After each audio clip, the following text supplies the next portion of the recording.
देश भर में लाखों लोग ऐसे हैं जिन्हें पता ही नहीं कि उनके परिवार के पुराने बैंक खातों में पैसे पड़े हैं और अब बैंक खुद लोगों को ढूंढ ढूंढ कर वो रकम लौटा रहे हैं।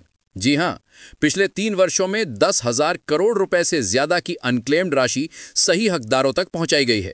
यह सिर्फ एक आंकड़ा नहीं, बल्कि लाखों परिवारों के लिए बड़ी राहत की खबर है।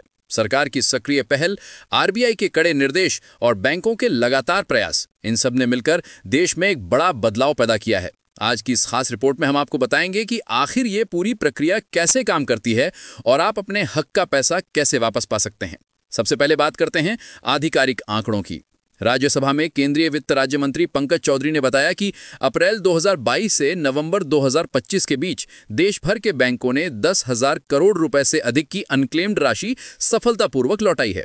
इनमें लाखों ऐसे खाते शामिल हैं जो कई सालों से बिल्कुल निष्क्रिय पड़े थे, जिनमें न लेन देन हुआ और न ही किसी तरह का दावा। इन खातों की पहचान, दस्तावेजों की जांच, वारिसों के सत्यापन और प्रक्रिया की कड़ी निगरानी, इन सब के बाद बैंक ये राशि राइटफुल ओनर्स तक पहुंचाने में सफल रहे हैं। ये काम आसान नहीं था, लेकिन पिछले 3 सालों में इसमें जबरदस्त तेजी आई है।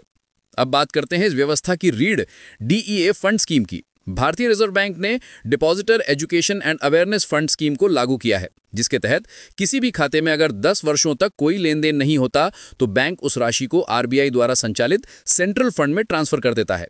इसका उद्देश्य राशि को सुरक्षित रखना और खाता धारक या वारिस के सामने आने पर उस रकम को तुरंत लौटाना है। 30 जून 2025 तक सरकारी बैंकों ने इस फंड में 58,000 करोड़ रुपए से अधिक जमा कराए हैं। इनमें सबसे आगे है स्टेट बैंक ऑफ इंडिया, जो अकेले 19,330 करोड़ रुपए जमा कर चुका है। ICICI bank, HDFC bank, axis bank सहित प्राइवेट बैंक भी पीछे नहीं हैं। उन्होंने कुल मिलाकर 9,000 करोड़ रुपए इस फंड में ट्रांसफर किए हैं। आरबीआई के निर्देशों ने इस प्रक्रिया में पारदर्शिता को और मजबूत किया है। अब सभी बैंकों के लिए अनक्लेम्ड खातों की सूची अपनी वेबसाइट पर सार्वजनिक करना अनिवार्य है। साथ ही मृतक खाता धारकों के वारिसों को खोजने और शिकायत निवारण को और सशक्त बनाने के निर्देश भी दिए गए हैं। इससे ग्राहकों का भरोसा काफी बढ़ा है। सरकार का आपकी पूंजी आपका अधिकारी अभियान इस दिशा में गेम चेंजर साबित हुआ है। अक्टूबर 2025 में शुरू हुए इस अभियान ने लोगों को यह समझाया कि वे अपने पुराने या निष्क्रिय खातों की जानकारी कैसे प्राप्त कर सकते हैं, कौन से दस्तावेज जरूरी हैं और पूरी प्रक्रिया कैसे काम करती है। इस अभियान के बाद लाखों लोगों ने पुराने बैंक रिकॉर्ड खंगाले और हजारों परिवारों को पहली बार अपने रिश्तेदारों के भूले बिसरे खातों का पता चला।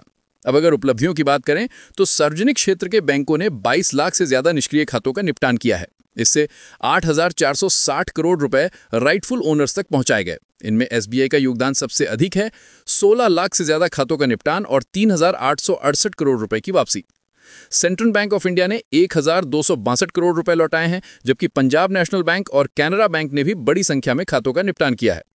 प्राइवेट सेक्टर की बात करें तो उन्होंने 11 लाख से अधिक खातों का समाधान किया और करीब 900 करोड़ रुपए लोगों को लौटाए। 3 वर्षों में 10,000 करोड़ रुपए से अधिक की वापसी सिर्फ एक वित्तीय उपलब्धि नहीं, ये इस बात का संकेत है कि देश में जागरूकता बढ़ रही है। कई परिवारों की आर्थिक समस्याएं सिर्फ इस जानकारी से हल हो गईं कि उनके पुराने बैंक खातों में पैसे पड़े थे। बैंकिंग सिस्टम और ग्राहकों के बीच यह नया भरोसा भविष्य में और मजबूती देगा। तो दोस्तों, अगर आपके परिवार में कोई पुराना बैंक खाता, बचत जमा या सावधि जमा कभी इस्तेमाल नहीं हुआ तो इसे यूं ही न छोड़ दें। बैंक और सरकार दोनों आपकी मदद करने के लिए तैयार हैं। आपकी पूंजी आपका अधिकार है और ये आपके पास वापस आए, यही इस अभियान का लक्ष्य है। अपने दस्तावेज जांचें, बैंक से संपर्क करें और ये सुनिश्चित करें कि आपकी मेहनत की कमाई कहीं बिना इस्तेमाल पड़े ना रह जाए। हम ऐसी ही महत्वपूर्ण और जागरूकता बढ़ाने वाली रिपोर्ट्स के साथ फिर हाजिर होंगे।